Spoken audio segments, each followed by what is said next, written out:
OTAs day 8, last one open to the media until training camp starts. You know I got you them tidbits.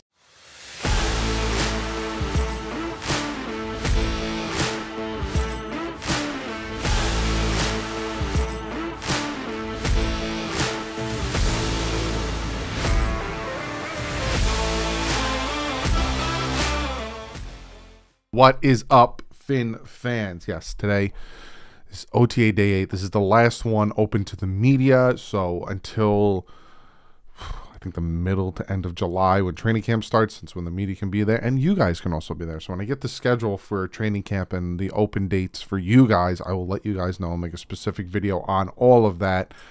But before we jump into all this good stuff, I have preseason schedule. You know, the dates and times are finally released, notes and tidbits and meetings and interviews and all that stuff. I have to shout out today's sponsor, and you already know who that is. That is Manscaped.com. June 19th is Father's Day. So Manscaped.com has a nice little Father's Day promo that they're putting together. You get the Lawnmower 4.0, fantastic trimmer. I use it on my face, on my chest, because I'm now a dad, and dads get very hairy. Ask my father, who has a permanent sweater on his body for the rest of his life. Waterproof, cordless, beautiful light on it, skin-safe technology, and on top of that, you get the Boxers 2.0 that have a nice little pouch in there for your jewels. So if you use the promo code DDW20, you get 20% off and free shipping. Get your father something nice on Father's Day and get him some Manscaped so he doesn't look like Sasquatch walking through the forest. Manscaped.com. So the preseason dates have been released. At first you didn't know what time and what was the actual date. It was all to be determined, but now it's officially been released. The first one at Tampa is Saturday, August 13th at 7:30. Then Las Vegas coming to Miami is Saturday, August 20th at 7 o'clock. And then the final one is Saturday, August 27th. Philly comes to Miami at 7 o'clock. None of it is televised. We do not get a preseason televised game this year, which kind of sucks because me being out of the market, I have to essentially use the NFL.com app. And for you guys that live in Miami, I'm going to be a little bit behind. But I will be live streaming those games. Now let's talk about what happened today at camp. First, Mike McDaniel came out. He had his presser. I'm going to talk about some of the things he said. He talked about Squandry White. He says typically with running backs, you get a little more opportunity. It's a little more natural. Hey, don't get tackled. I've been very impressed. And he calls him Dr. White, which I think is incredibly funny. It is a little bit easier of a transition for running backs. I think the hardest is probably wide receivers and quarterbacks. So yeah, there's that. He says, we've been fully committed. We've learned a lot or gotten better and attacked this off season. I'm comfortable to say that we had a lead in the first quarter. We've positioned ourselves to compete at a standard that was said from the beginning. So essentially he put the off season in like a game aspect. So like OTAs and mini camp is like the first quarter. And he says that they feel really good where they are in the first quarter and all that stuff. And again, you've heard the contrary when it comes to Westhoff and when it comes to some of these beat writers. All that matters is when September 11th comes and they take on the Patriots, if they win that game and then win the game after and win the game, just win. That's all that matters, just win. He says importance of players take care of their bodies during the summer break. The accountability of their teammates coming back not in full shape is a good way for soft tissue injuries to develop during camp. And that's what you'll see a lot of times with like cramps, with all these deep tissue types injuries. They just did not stay up to, their bodies during the break because they get about a month break, which they deserve 100%. He says it doesn't necessarily view himself as a positive coach. He wants players to reach their full potential. Most efficient way for them to do so is when they're encouraged to be themselves and when they feel like they have an honest coach. He says it's one less thing to think about when you can just be yourself. Go out there, play football, do your thing. That's why we brought you in, versus constantly thinking about don't do this, don't do that, and all this other stuff. Be yourself. He says it's June, so we haven't played a game, but we are right where we want to be right now. He says he's pleased, pretty pleased. Again, we hear different things from other people. Is the coach going to come out and say we suck? Probably not, but Again, all that matters is when they start to play the actual game. He says the number one rule of the team is to protect the team, 100%. He says he's very cautious with the injured players this offseason. There's nothing that is concerning us at the time. I feel very fortunate. So essentially, it's these guys, Byron Jones and Morris. I was gonna say Morstead, but him as well, and some of the other guys who had off season little tune-ups and everything on their bodies. He says they're fine. They'll be good to go. He says we've spent a considerable amount of time emphasizing first and second downs with Tua. He says Tua in the red zone, tighter areas only enhance his ability. He is an accurate quarterback.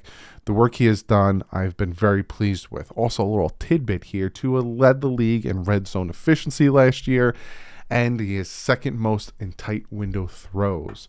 So Tua, there was that narrative that Tua, didn't understand NFL Open versus Alabama Open. And I think after his first year, he's really understanding it, because last year he did really second in the NFL on tight window throws. So he's doing much better. He says on where the offense is, I feel extremely happy and confident where we're at.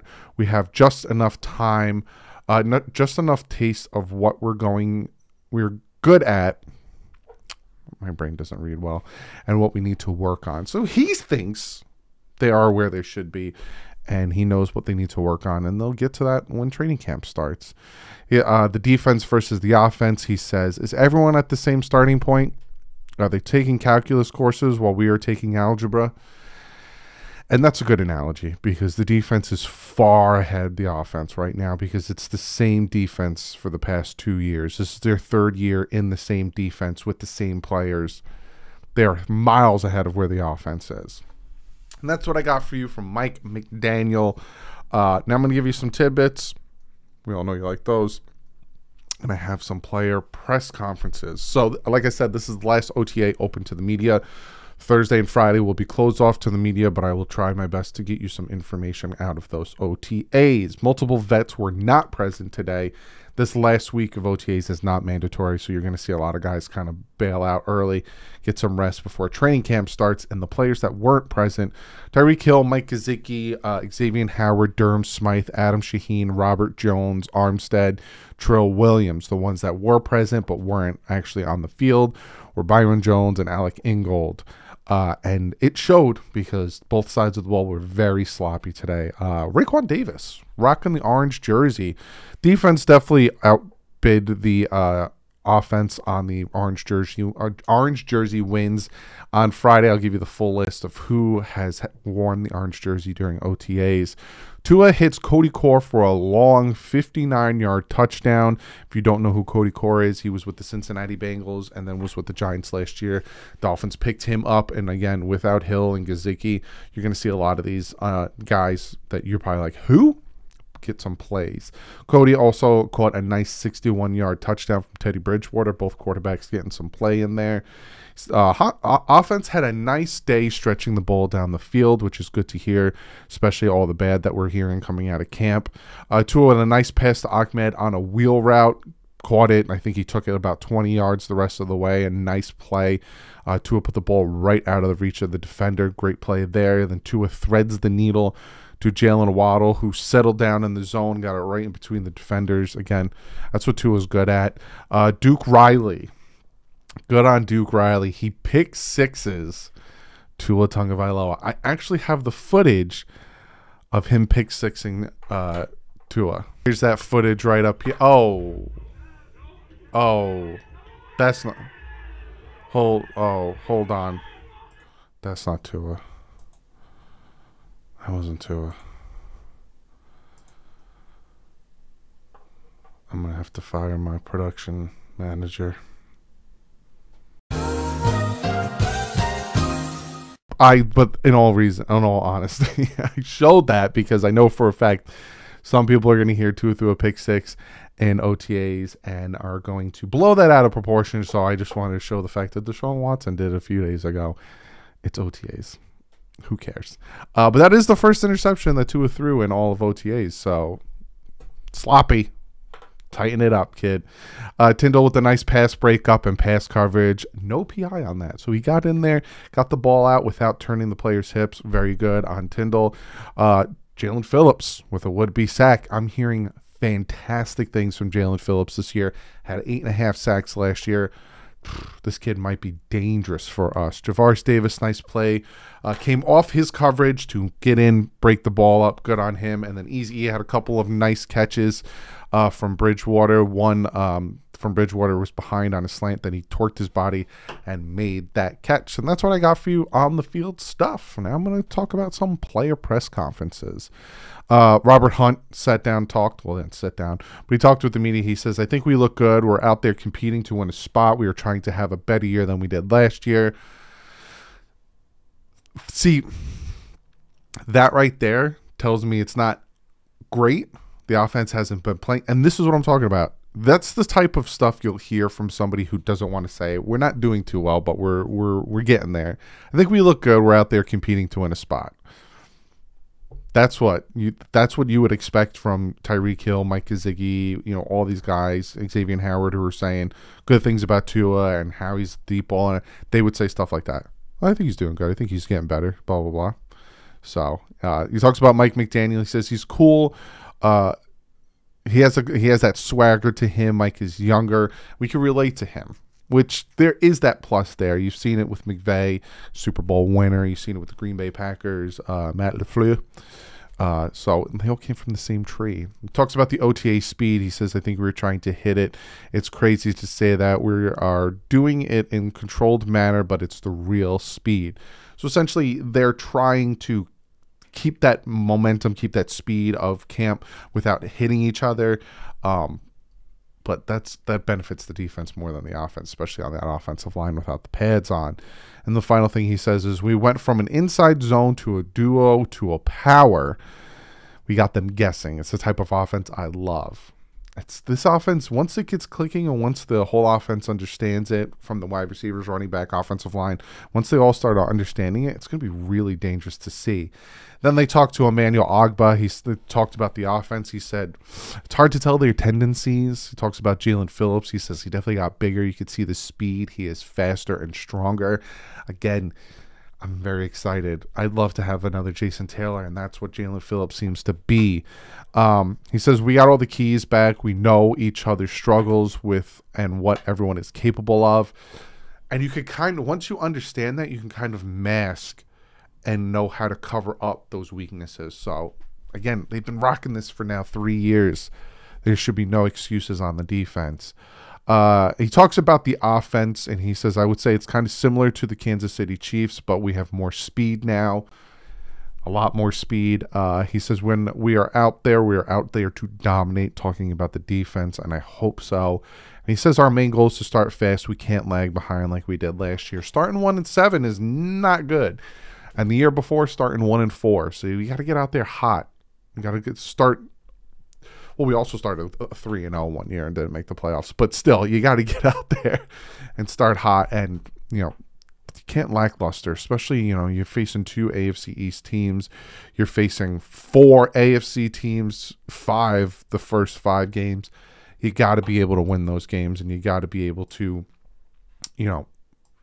that's where a lot of the playoffs come in. A lot of the playoffs. That's what I got for you today. I got some things to talk about. Offense is still doing its thing, but again, we're hearing the struggles, and I'm not here to make excuses, but it's blatantly obvious when your defense, like Mike McDaniel said, your defense is doing calculus, you're doing algebra. A bunch of guys have been together this is their second year, the third year. This defense has been installed. This is the first year on the offense. Is it where it should be, like Mike Westhoff says? I don't know. I don't have eyes on the field. I can't tell you that. But I'm not going to freak out until I start to, like, week 1. Or not even. Maybe start of week 2 in training camp. If it's still super sloppy and the defense is dominating the whole time, then I'm going to be a little worried. But right now, I'm not worried. They get a month off. Again, no OTAs tomorrow, OTA Thursday, Friday, and then they're done. So I'll have a video for you for the rest of the week, tomorrow, Thursday, Friday, and then I'm going to start a bunch of series for you guys because it's going to get real dead but I have a ton of videos and a ton of content planned for you guys. But other than that, I'll see you tomorrow. We're going to be breaking down, I think I'm going to just do front 7 of the AFC East because, like I said, trying to do the D-line is hard. A lot of you guys suggested that. So I got a video planned for you guys tomorrow. But other than that, like usual, stay classy and fins up.